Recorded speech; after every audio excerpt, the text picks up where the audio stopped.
Təqsirləndirilən 15 nəfər Ermənistan vətəndaşının barəsində olan cinayət işi üzrə açıq keçirilən məhkəmə prosesi törədilmiş cinayət hadisələrinə dair ümumi faktlar və dövlət qurumlarından daxil olmuş statistik məlumatlar üzrə sənədlərin elan olunması ilə davam etdirildi. Cinayət işi materiallarındakı sənədlərə əsasən qondarma rejimin dırnaqarası müdafiə ordusunun birinci müavini, qərargah rəisi general-mayor Kamo Vardanyan Azərbaycanın yaşayış məntəqələrinin atəşlər açaraq məhv edilməsi barədə 2020-ci il sentyabrın 25-də 0671 nömrəli məxfi əmr verib. Qeyd olunan əmrə əsasən Xankəndidəki birləşmə və hərbi hissə komandirlərinə tapşırılıb ki, sentyabrın 28-nədək yaşayış məntəqələri hədəfə alınsın, atəş üçün zəruri hesablamalar aparılaraq döyüş tətbiqi sənədlərinə əlavə edilsin, eləcə də döyüş hesabları dəqiqləşdirilsin.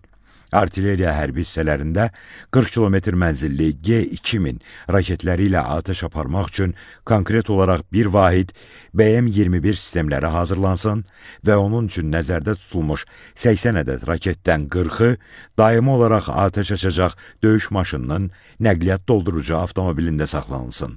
Digər 40-ı isə atəş açılmazdan əvvəl sözgedən maşının döyüş düzülüşünə yüklənsin. Əmr edilmiş əlavədə isə atəş məhv etmə hədəfinə alınan Azərbaycanın yaşayış məntəqələrinin siyahısı göstərilib.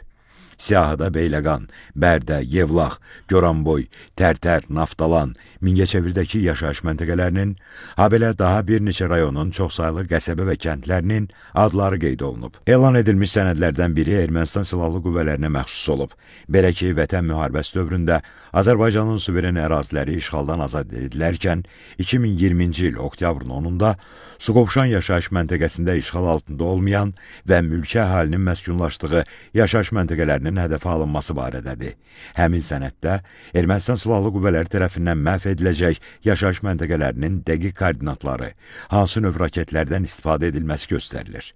İbtidai istintaq materiallarına əsasən sənəddə hədəf kimi göstərilən koordinatlar sonradan Azərbaycan Silahlı Qüvvələri tərəfindən yoxlanılıb və Azərbaycanın yaşayış məntəqələrinə uyğun gəldiyi təsdiqini tapıb. Ermənistan Silahlı Qüvvələrinin baş qərargah rəisi general-leytenant Onik Qasparyanın 2020-ci il oktyabrın 3-də İrəvanda tərtib edilmiş məxfi əmrindən görünür ki, 6 günlük döyüş əməliyyatlarının təhlilinə əsasən tank əleyhinə müdafiə mövqelərinin qurulmasına ciddi diqqət yetirilməsi, mövcud tank əleyhinə bölmələr və vasitələrin qruplaşdırılması, tankların ehtimal olunan irəliləmə marşrutlarının minalanması, qeyri-bərabər hücum əməliyyatlarını nəzərə alaraq geniş cəbhə yaratmadan xüsusi təyinatlı, kəşfiyyat və snayper qruplarının istifadə edilməsinin planlaşdırılması, qəfil hücumlarla qarşı tərəfin məhv edilməsi və insan itkisinə məruz qoyulması tapşırılıb. İbtidai istintaq zamanı əldə edilən digər bir sənəddən bəlli olur ki,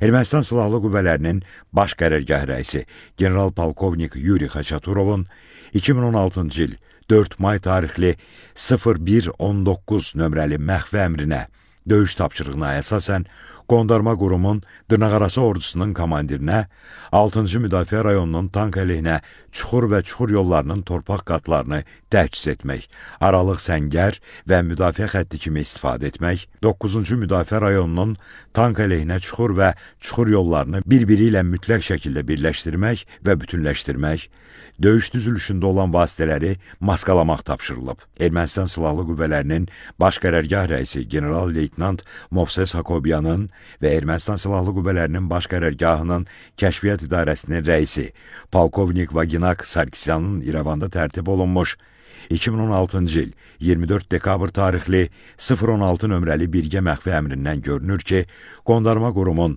dırnaqarası müdafiə ordusunun şimal-şərq istiqamətində ərazinin incələnməsi və radioelektron kəşfiyyat bölmələrinin mövqe rayonunun seçilməsi məqsədi ilə 2017-ci il yanvarın 10-14-də 24-cü xüsusi təyinatlı əlahiddə radiotexnika alayının işçi qrupunun İrəvan Xankəndi, Ağdərə Suqovuşan, Xankəndi İrəvan marşrutu üzrə səfərinin təşkil edilməsi tapşırılıb.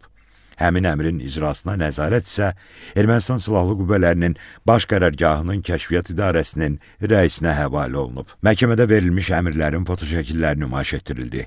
İbtidai istintaq zamanı iş üzrə toplanmış sənədlərdə həmçinin göstərilir ki, Ermənistanın sonralar prezidenti olmuş Robert Köçəryan 1987-ci ildə Xankəndidəki İpək kombinatının işçilərinə Qarabağın Ermənistana birləşdirilməsi üçün Moskvaya müraciət etməklə bağlı mütəşəkkil petisiyaya qoşulmağa icazə verib. Robert Köçəryan sonradan Xankəndidə keçirilən mitinqlərin fəal təşkilatçılarından olub. 1988-ci ilin fevralında keçirilən növbəti mitinqdə Krunk komitəsi yaradılıb və Arkadi Manuçarov sədri seçilib. 1988-ci il iyunun 30-da Robert Köçəryan Xankəndidə keçirilən mitinqdə Yeni Miyatsum hərəkatının yaradıldığını elan edib. Hərəkatın prezidenti Robert Köçəryan, müavinləri isə Serj Sarkisyan və Levon Melik Şahnazaryan seçilib. Həmin zamanlar ermənilərin silah və digər zəruri vasitələrlə təmin edilməsi məsələsi ilə məşğul olan Koordinasiya Şurası yaradılıb və tərkibinə Robert Köçəryan, Serj Sarkisyan, Samvel Babayan, Daşnasistun Partiyasından Georgi Petrosyan, Janna Galstyan və Valeri Balayan daxil olub. Sənədlərdən birinə əsasən qondarma qurumun mövcud olduğu müddətdə mətbuatda həftəlik Qoyamart, yəni yaşamaq uğrunda döyüş hərbi proqramı yayımlanıb. Qeyd olunan proqramın verilişləri təhlil edilərkən müəyyənləşib ki, burada Azərbaycanın suveren ərazilərinin işğalının təşviq olunması və vaxtı ilə işğal altında saxlanılan ərazilərimizdə Ermənistan Silahlı Qüvvələrinin döyüş hazırlığının yaşlılaşdırılması üzrə xidmət edən yüksək rütbəli zabitlərin fəaliyyətlərinin qeydiyyatı aparılıb. Belə zabitlərdən biri general-mayor Ali hərbi rütbəli, hazırda təqsirləndirilən şəxs David Manukyan olub. İclasda Ermənistanın Azərbaycana qarşı hərbi təcavüzü və işğalı nəticəsində ölkəmizə vurulmuş zərərin qiymətləndirilməsinə dair sənədlər də elan olundu. Həmin sənədlərdə qeyd edilir ki, hərbi əməliyyatlar zamanı minlərlə Azərbaycan vətəndaşı öldürülüb, müxtəlif dərəcəli xəsarətlər alıb və əlil olub. Azərbaycan vətəndaşları evlərindən qovularaq məcburi köçkün vəziyyətinə salınıb. Məhkəmə prosesi oktyabrın 16-sında davam etdiriləcək. Bakı Hərbi Məhkəməsində hakimlər Zeynal Ağayevin sədrliyi, Camal Ramazanov və Anar Rızayevdən ibarət tərkibdə keçirilən məhkəmə iclasında zərər çəkmiş şəxslərin bir qismi, onların hüquqi varisləri və nümayəndələri də iştirak edirlər.